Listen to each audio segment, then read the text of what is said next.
Please subscribe the channel and hit the like button. Luhansk Oblast. Russian forces continued limited offensive operations along the Svatov-Kreminna line on July 1st. The Ukrainian General Staff reported that Russian forces conducted unsuccessful offensive operations near Novosilivka, Nevsk, Dniprova, and the Serebryansk forest area. Geolocated footage published on June 30th shows elements of the Russian 104th Air Assault Regiment 76th Airborne Division striking Ukrainian positions southeast of Dniprova.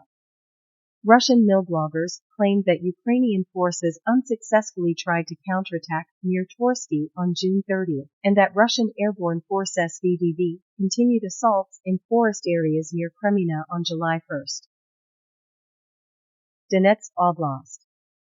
Ukrainian forces continued to conduct ground attacks around Bakhmut on July 1st.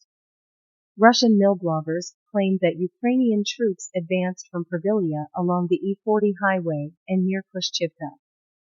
The Russian Ministry of Defense MOD and other Russian sources claimed that Russian forces repelled Ukrainian attacks near Bakhmut, Vasil, Zalizniansk, Yehidny, and Kurdyamivka.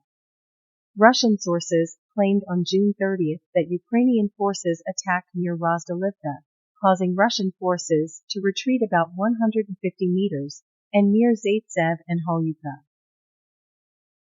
Russian forces continued to conduct limited ground attacks in and transfer airborne VDV elements to the Bakhmut area. The Ukrainian General Staff reported that Russian forces conducted unsuccessful offensive operations near Rozdolivka and Promo. A Russian milblogger claimed that Russian forces attacked near Rozdolivka. Ukrainian Eastern Group of Forces spokesperson Colonel Sergei Cherevity stated that Russian forces transferred an unspecified VDV regiment from the Lyman direction to areas north of Bakhmut and are concentrating Russia's best forces in the Bakhmut direction. Geolocated footage published on June 30th shows elements of the 137th Air Assault Regiment of the 106th VDV Division operating south of Rozdolivka. Footage published on June 30th purportedly shows elements of the Russian 200th Motorized Rifle Brigade 14th Army Corps, Northern Fleet, and the Alexander Nevsky Volunteer Reconnaissance and Assault Brigade operating near Soldar. Russian forces continued to conduct limited ground attacks along the Avdiivka-Donetsk City line on July 1st. The Ukrainian General Staff reported that Russian forces conducted unsuccessful offensive operations near Avdiivka, Pervomaisk, and Marinka. A Russian milblogger claimed that Russian forces unsuccessfully conducted assault operations near Marinka, Pobieda, and Novomykhailivka, and that Ukrainian forces made limited advances in the Pisky direction. The Russian MOD claimed that Russian forces repelled Ukrainian attacks near Lastikhine, Vasil, and Pervomaisk. Geolocated footage published on July 1st shows Ukrainian drones striking Chechen Bakhmut forces near Marinka. Southern Axis.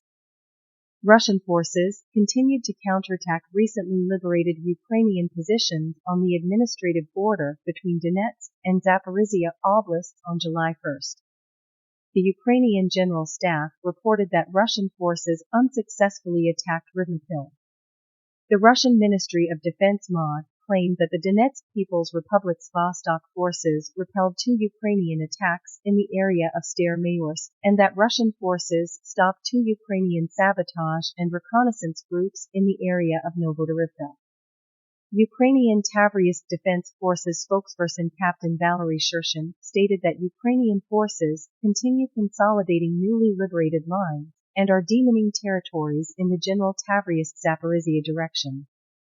A Kremlin-affiliated milblogger claimed that Ukrainian forces successfully advanced towards Pryat and in the vicinity of Novodonetsk.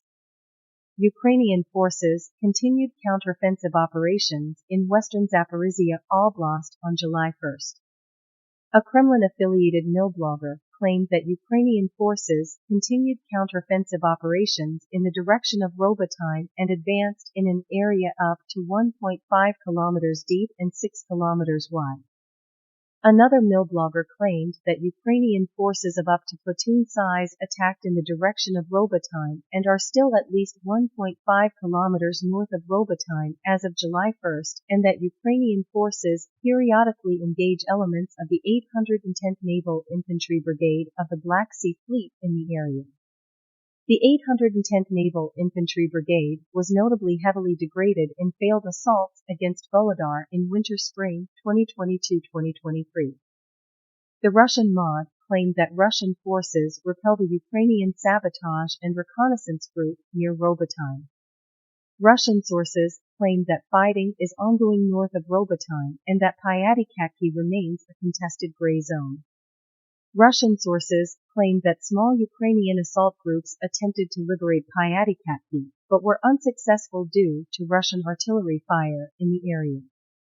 Russian sources observed that Ukrainian forces are operating in small sabotage and reconnaissance groups and are not using many armored vehicles in western Zaporizhia Oblast.